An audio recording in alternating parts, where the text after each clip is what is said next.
In June 1999, a 15-year-old girl named Sharmini Anandavel left her Toronto apartment to start a new job. She never came back. 4 months later, her remains were found in a ravine next to the Don River. Who killed Sharmini and why? This is the story of a tragic and unresolved murder that shocked a city and haunted a family for over 2 decades. A story of a bright and ambitious teenager who had big dreams for her future.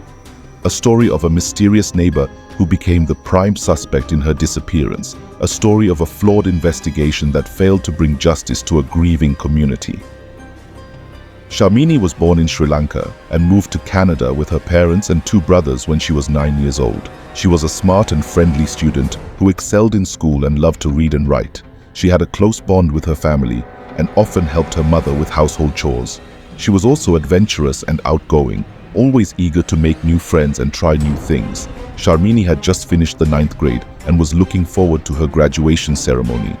She wanted to save up some money to buy new shoes and clothes for the occasion. She told her parents that she had found a job through a neighbor, Stanley Tippett, who lived 1 floor below them. Tippett was a 23-year-old man who had a wife and a toddler. He claimed to be a police officer and often took the kids in the building to a nearby pool. Sharmini was vague about the details of her job, but she seemed excited and confident. She said she had to wear formal clothes and carry a briefcase. She said she would be back by noon. She left her apartment around 9 a.m. on Saturday, June 12, 1999. She never returned. Her parents became worried when she did not answer their phone calls. They went to Tippett's apartment, but he and his family had already moved out. They called the police and reported her missing. They also contacted her friends and classmates, hoping to find some clues about her whereabouts. But no one knew where she was or what she was doing. The police launched a massive search operation, involving dozens of officers, volunteers, and helicopters. They combed through the neighborhood, the parklands, and the river. They interviewed hundreds of people, including Tippett, who denied any involvement in Sharmini's disappearance. He said he had never offered her a job and had no idea where she was. He said he had moved out because he had found a better place to live. The police were skeptical of Tippett's story. They learned that he had a history of impersonating a police officer and had been arrested several times for sexual assault and harassment.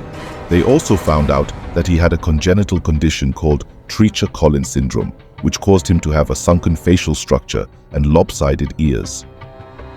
He had been bullied as a child and had low self-esteem.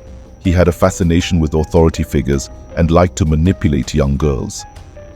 The police also discovered that Sharmini was not the only girl who had been approached by Tippett.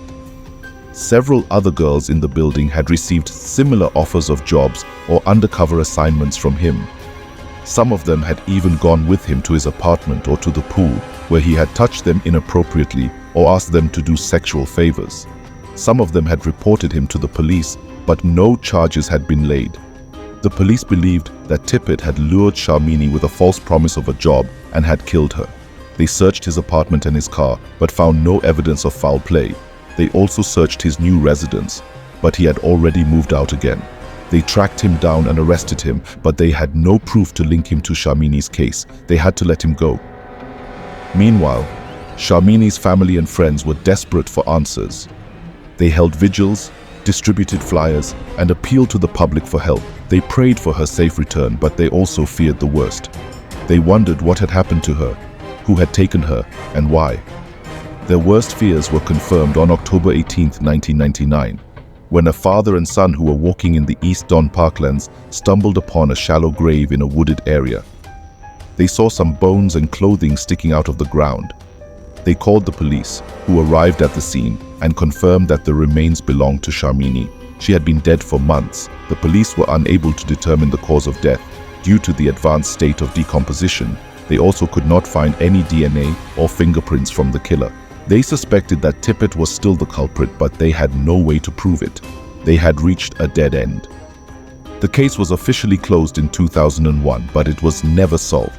Tippett was never charged with Sharmini's murder, but he was convicted of other crimes, including sexual assault, kidnapping, and robbery. He was declared a dangerous offender and sentenced to an indefinite prison term. He still maintains his innocence in Sharmini's case. Sharmini's family and friends were devastated by the loss of their loved one and the lack of closure. They held a funeral for her and buried her in a cemetery. They tried to move on with their lives, but they never forgot her. They still hope for justice, but they also know that it may never come.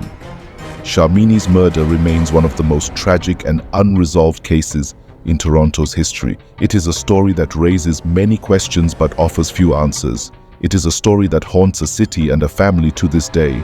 It is a story that deserves to be told.